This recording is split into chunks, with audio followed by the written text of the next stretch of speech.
Okay, kids, tonight we're reading, let's see, one last story for the day here. Now, let's see, in your history class, or, from your parents, that you American kids have learned, the one time that the United States became independent. Well, for the 4th of July tonight, let me tell you what really happened in the story, Ben and Me. One winter day in the year 1745, a tiny church mouse named Amos picked up his few belongings and put on his coat. Then he said goodbye to his 25 brothers and sisters. His family was very poor, so he was leaving home to look for a job and a new place to live. He hoped he would be able to earn lots of money to give his family. The little mouse tramped through the cold Philadelphia streets all afternoon. Everywhere Amos turned, he found a new problem. He dodged the falling icicles, mean cats, and people who chased him with brooms. By nightfall, Amos still hadn't found a job or anywhere to live. His last hope was a run-down old shop near the edge of town. Amos went inside and found a dusty room filled with strange machines. The mouse was glad to be indoors, but it was almost as cold in the shop as it had been outside. The only lights in the room came from one small candle.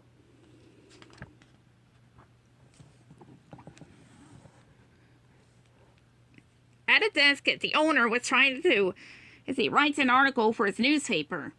All of a sudden, the man sneezed. Achoo! His glasses flew off and crashed to the floor. Each lens broke in half and popped out of the frame. My last pair! The man cried. Oh, what'll I do? Now we'll never get my paper out. Amos introduced himself and tried to cheer up the man. Oh, but you can't give up, he said. Nothing ventured, nothing gained, Mr. Franklin. My name's Ben, the man said. Plain Ben.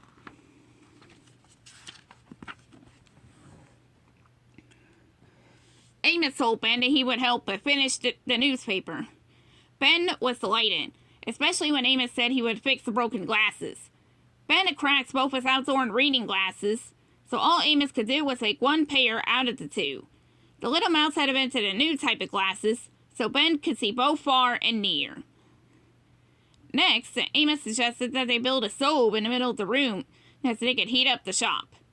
See, the iron machine looked funny with its black pipe leading to the chimney, but it worked well.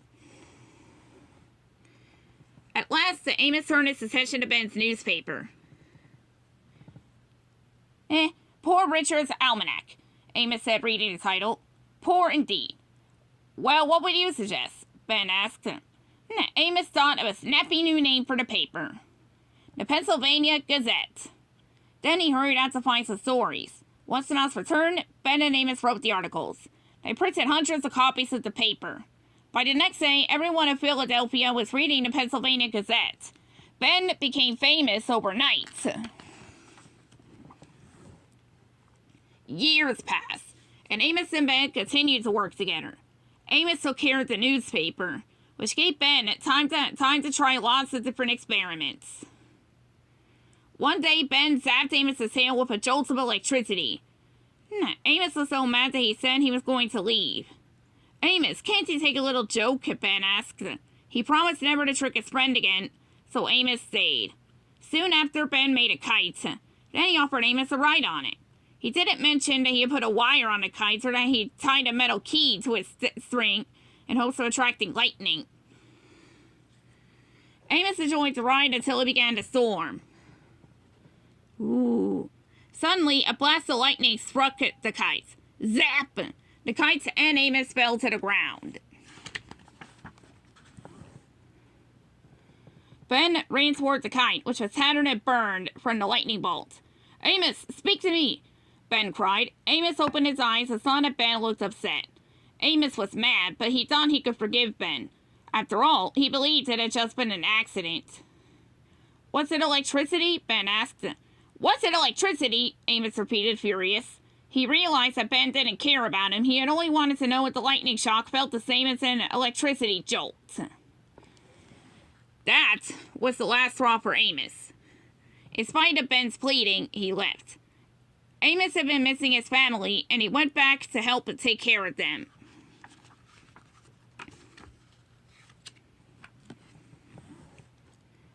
See, the years that followed were filled with trouble for America's 13 colonies.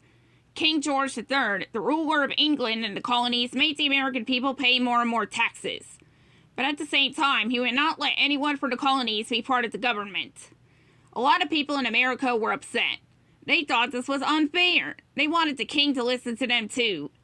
No taxation without representation, Amos sometimes called out along with the angry citizens. Amos spread in the newspaper that Ben had been chosen to travel to England to get King George III to listen to the colonists. Everyone hoped that things would improve, but when Ben returned, he had bad news. King George would not listen to him. Nothing had changed. "What do we do?" everyone asked. But Ben did not know what to say. Amos couldn't help but feeling sorry for Ben. One night in the summer of 1776, Amos woke up. Someone was calling his name. Who could it be at this hour? He wondered. Sleepily, Amos peered out of his hole in the wall and saw Ben Franklin kneeling in the hallway. The mouse was happy to see him, but he didn't want Ben to know that just yet. "Amos, come back to me, would you please?" Ben asked. "Out of the question," Amos said. "Please, Amos, consider your country," Ben begged. "There are big decisions to be made. I need you, Amos." The mouse wanted to help, but he was still unsure.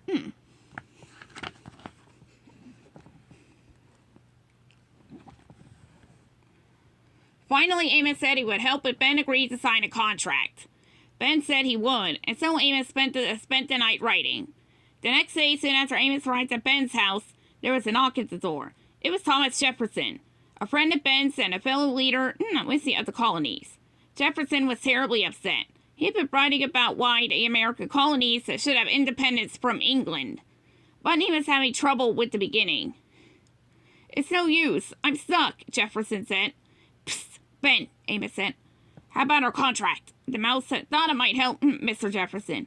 "No, Amos," Ben said. "Not now." "Yes, now," Amos demanded, "or I'm leaving."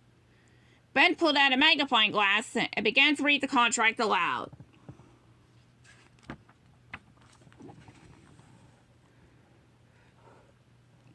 When Jefferson heard Ben reading the contract, he perked up. "Ben, that's it!" Jefferson cried. He added what Amos had written to what he was writing. The Declaration of Independence on July 4th, 1776, the Declaration of Independence was adopted by the American Congress. Of course, Amos could never get credit for it, but he was proud of the part he'd written. Ben agreed to Amos's contract, and he stuck to his word, to never play tricks on him again. As the years passed, Amos continued taking care of his family, but he was quite happy to be back helping Ben too. Happy 4th of July, viewers!